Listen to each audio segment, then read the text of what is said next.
यह जीवन एक अनोखी यात्रा है, शांत भी, तूफानी भी, सरल भी, जटिल भी। इंसान बाहर से जितना स्थिर दिखाई देता है, भीतर उतना ही गहराई से टूटता, बनता और बदलता रहता है। अक्सर जब कोई व्यक्ति सबसे ज्यादा मुस्कुरा रहा होता है, वही भीतर से सबसे अधिक संघर्ष कर रहा होता है। उसकी खामोशी बहुत कुछ कहती है, लेकिन दुनिया उस भाषा को समझ नहीं पाती। समय के साथ हम सब बदलते हैं, थोड़ा थोड़ा हर दिन, और एक दिन ऐसा आता है जब हम खुद को पहचानने की कोशिश करते हैं, पर आईना भी अजनबी लगने लगता है। जीवन का सबसे बड़ा सत्य यही है कि परिस्थितियां कभी स्थिर नहीं रहती। सुख और दुख का आना जाना ऋतुओं की तरह है।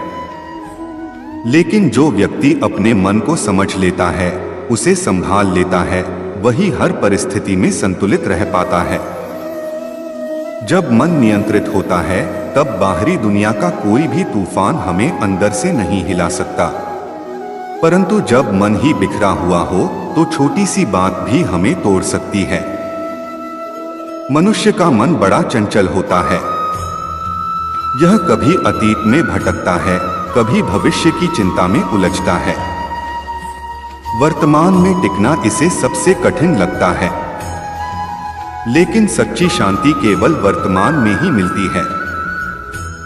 जो इस क्षण को पूरी तरह जीना सीख जाता है, वही वास्तव में जीवन का आनंद ले पाता है। क्योंकि अतीत बदल नहीं सकता और भविष्य अभी आया नहीं है। हमारे पास केवल यह क्षण है, यही हमारी सबसे बड़ी पूंजी है। जब जीवन कठिन होता है, जब धोखा मिलता है, जब अपमान सहना पड़ता है, जब अपने ही दूर हो जाते हैं, तब इंसान के भीतर बहुत कुछ टूटता है। ऐसे समय में मुस्कुराना आसान नहीं होता। लेकिन जो व्यक्ति ऐसे समय में भी मुस्कुराना सीख जाता है, वही सच्चा योद्धा होता है। वह तलवार से नहीं, अपने धैर्य और आत्मबल से लड़ता है। उसकी मुस्कान केवल एक भाव नहीं होती, बल्कि एक शक्ति होती है, एक ऐसा संदेश जो कहता है, मैं अभी भी खड़ा हूं, मैं अभी भी हार नहीं मानूंगा। दर्द जीवन का एक हिस्सा है। यह हमें यह एहसास दिलाता है कि हम जीवित हैं। समस्याएं यह दिखाती हैं कि हम मजबूत बनने की प्रक्रिया में हैं। और जब हम प्रार्थना करते हैं, तो यह इस बात का संकेत है कि हम अकेले नहीं हैं। हर कठिनाई अपने साथ एक सीख लेकर आती है। अगर हम उस सीख को समझ लें, तो वही कठिनाई हमें आगे बढ़ाने का कारण बन जाती है। रिश्ते भी जीवन का एक महत्वपूर्ण हिस्सा हैं। लेकिन हर रिश्ता सच्चा नहीं होता। कुछ लोग केवल जरूरत के समय साथ आते हैं और काम खत्म होते ही दूर चले जाते हैं। इसलिए यह जरूरी है कि हम लोगों को उनके शब्दों से नहीं, उनके व्यवहार से पहचानें। जो लोग केवल अच्छे समय में साथ हों, वे साथी हो सकते हैं, लेकिन जो बुरे समय में भी साथ खड़े रहें, वही अपने होते हैं। उम्मीदें भी दुख का एक बड़ा कारण होती हैं। हम अक्सर उनसे उम्मीदें लगा बैठते हैं जिन्हें हमारी परवाह तक नहीं होती।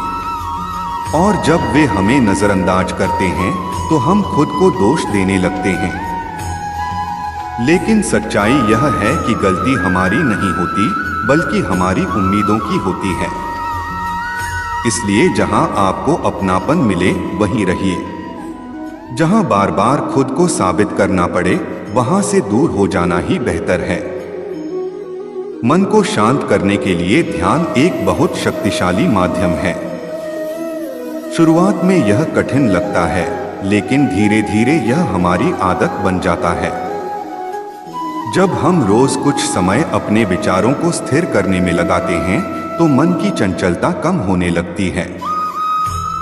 हम अपने भावनाओं को बेहतर तरीके से समझने लगते हैं। क्रोध, भय और नकारात्मकता धीरे धीरे कम होने लगते हैं। और यही आंतरिक शांति हमें बाहरी जीवन में भी संतुलन देती है। जीवन में कई बार ऐसा होता है जब हम रुक जाते हैं। हमें लगता है कि सब कुछ थम गया है, लेकिन हर रुकावट बुरी नहीं होती। कभी कभी जीवन हमें इसलिए रोकता है क्योंकि हम गलत दिशा में बहुत तेजी से आगे बढ़ रहे होते हैं। उस समय रुककर सोचना जरूरी होता है, क्योंकि वही ठहराव हमें सही रास्ता दिखा सकता है। अहंकार भी हमारे जीवन की सबसे बड़ी बाधाओं में से एक है। जब हम खुद को दूसरों से ऊपर समझने लगते हैं तो हम सीखना बंद कर देते हैं, और जो सीखना बंद कर देता है वह आगे बढ़ना भी बंद कर देता है। इसलिए जितना ऊंचा उठना हो उतना ही विनम्र बनना जरूरी है, क्योंकि ऊंचाई वही हासिल करता है जो भीतर से हल्का होता है। इच्छाओं का कोई अंत नहीं होता। एक इच्छा पूरी होती है तो दूसरी जन्म ले लेती है। अगर हम अपनी खुशी को इच्छाओं से जोड़ देंगे तो कभी संतुष्ट नहीं हो पाएंगे। संतोष ही सच्चा सुख है। जो हमारे पास है, अगर हम उसे स्वीकार कर लें और उसका आनंद लें तो जीवन सरल और सुंदर बन जाता है। समय सबसे बड़ा शिक्षक है।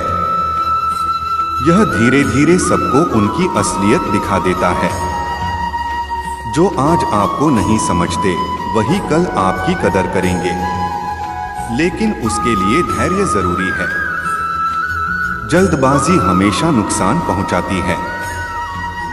जो व्यक्ति धैर्य रखता है और अपने कर्म पर विश्वास करता है वही अंत में सफल होता है।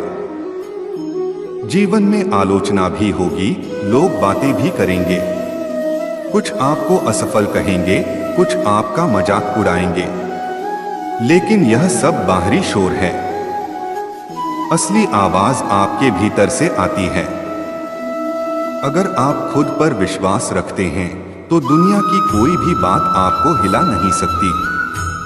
लेकिन अगर आप खुद ही अपने बारे में संदेह करने लगते हैं तो छोटी सी आलोचना भी आपको तोड़ सकती है। इसलिए सबसे जरूरी है खुद को समझना, खुद को स्वीकार करना और खुद पर विश्वास रखना। जब आप अपने भीतर की शक्ति को पहचान लेते हैं तो जीवन की हर चुनौती छोटी लगने लगती है। फिर आप हार से डरते नहीं, बल्कि उसे सीख के रूप में स्वीकार करते हैं। हर दिन एक नया अवसर है। चाहे कल कितना भी कठिन रहा हो, आज फिर से शुरुआत करने का मौका है। अगर आप गिर गए हैं तो उठिए। अगर थक गए हैं तो थोड़ा विश्राम कीजिए, लेकिन रुकिए मत, क्योंकि जो चलते रहते हैं वही अंत में अपने लक्ष्य तक पहुंचते हैं। क्षमा भी जीवन का एक महत्वपूर्ण हिस्सा है। जब हम दूसरों को माफ करते हैं तो हम खुद को मुक्त करते हैं। मन का बोझ हल्का हो जाता है, और जब मन हल्का होता है तो जीवन भी हल्का लगने लगता है। अंततः जीवन एक संघर्ष नहीं, एक साधना है। यह बाहर की दुनिया को जीतने का नहीं, अपने भीतर को समझने का मार्ग है। जब हम अपने मन, अपने विचारों और अपनी भावनाओं पर नियंत्रण पा लेते हैं, तब हम सच्ची स्वतंत्रता का अनुभव करते हैं। इसलिए मुस्कुराइए, चाहे कारण हो या ना हो, क्योंकि मुस्कान केवल चेहरे की नहीं, आत्मा की भी होती है। और जब आत्मा मुस्कुराती है तो पूरा जीवन प्रकाशित हो जाता है। जीवन की इस गहरी साधना का दूसरा अध्याय तब शुरू होता है जब इंसान केवल समझने तक सीमित नहीं रहता, बल्कि अपने भीतर उस समझ को उतारने लगता है। पहली बार जब उसे यह एहसास होता है कि बाहरी परिस्थितियां उसकी शांति का कारण नहीं हैं, बल्कि उसका अपना मन ही उसकी हर स्थिति को अर्थ देता है, तब एक नई यात्रा शुरू होती है। यह यात्रा बाहर की दुनिया से भीतर की दुनिया की ओर होती है। जब इंसान अपने अंदर झांकना शुरू करता है तो उसे कई ऐसी बातें दिखाई देती हैं जिन्हें वह अब तक नजरअंदाज करता आया था। भीतर छुपे हुए डर, अधूरी इच्छाएं, पुराने घाव, अपमान की यादें, ये सब धीरे धीरे सामने आने लगते हैं। यह प्रक्रिया आसान नहीं होती। कई बार ऐसा लगता है कि हम और ज्यादा उलझते जा रहे हैं, लेकिन सच्चाई यह है कि यह उलझन ही सुलझने की शुरुआत होती है। अक्सर हम अपने दर्द से भागते हैं। हम उसे दबाने की कोशिश करते हैं, उसे नजरअंदाज करते हैं या किसी और चीज में खुद को व्यस्त कर लेते हैं। लेकिन दबा हुआ दर्द कभी खत्म नहीं होता, वह केवल समय के साथ और गहरा हो जाता है।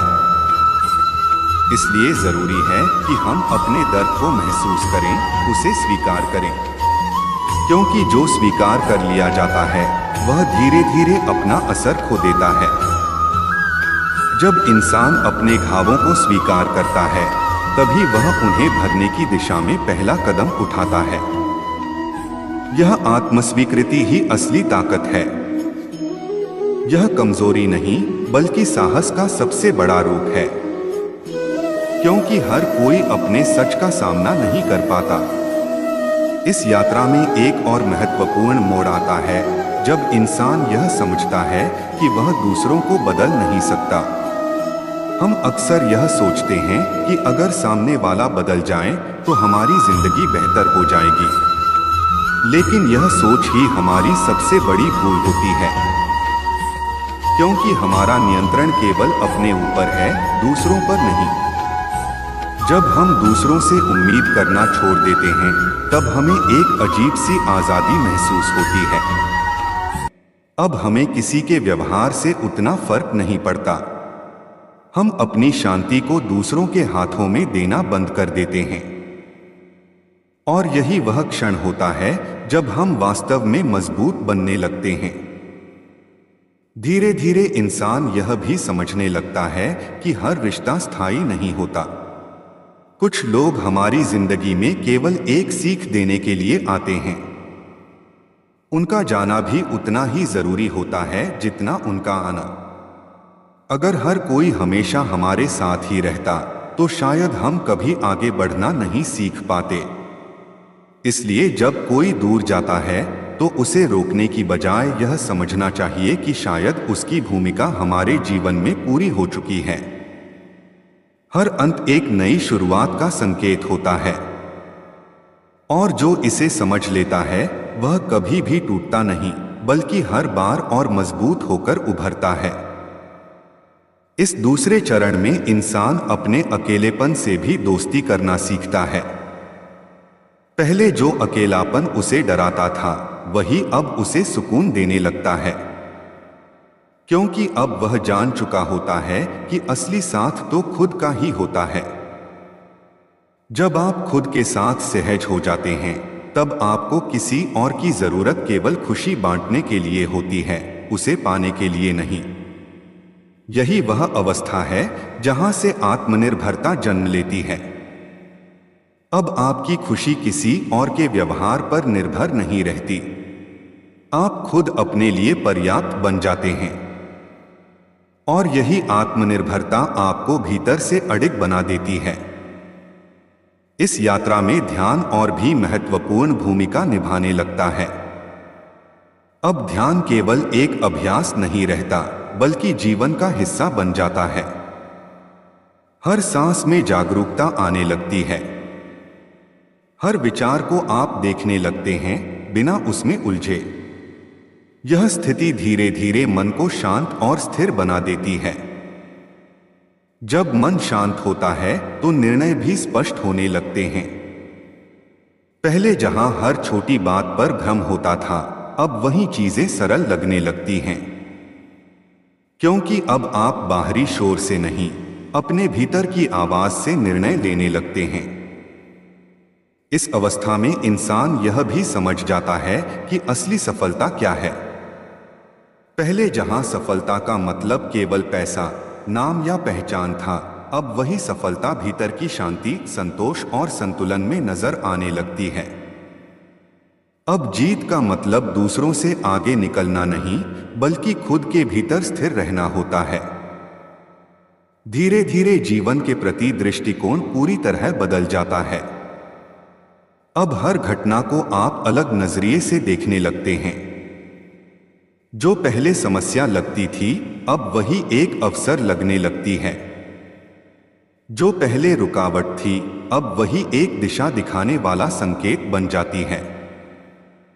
इस अवस्था में कृतज्ञता का भाव भी जागृत होने लगता है। अब आप छोटी छोटी चीजों के लिए भी आभारी महसूस करते हैं। सूरज की रोशनी, हवा की ठंडक, एक सच्ची मुस्कान, ये सब आपको खुशी देने लगते हैं। क्योंकि अब आपकी खुशी बाहरी चीजों पर नहीं, आपके भीतर की स्थिति पर निर्भर होती है। लेकिन इस यात्रा का सबसे सुंदर पहलू यह है कि अब आप दूसरों के लिए भी एक प्रेरणा बनने लगते हैं। आपकी शांति, आपका धैर्य, आपकी मुस्कान, ये सब बिना कुछ कहे ही बहुत कुछ सिखाने लगते हैं। लोग आपसे सीखने लगते हैं, बिना यह पूछे कि आपने यह सब कैसे पाया।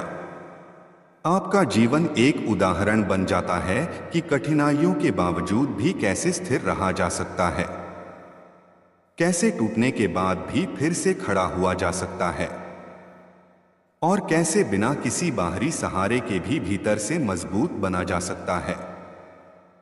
अंततः यह यात्रा आपको उस सत्य के करीब ले जाए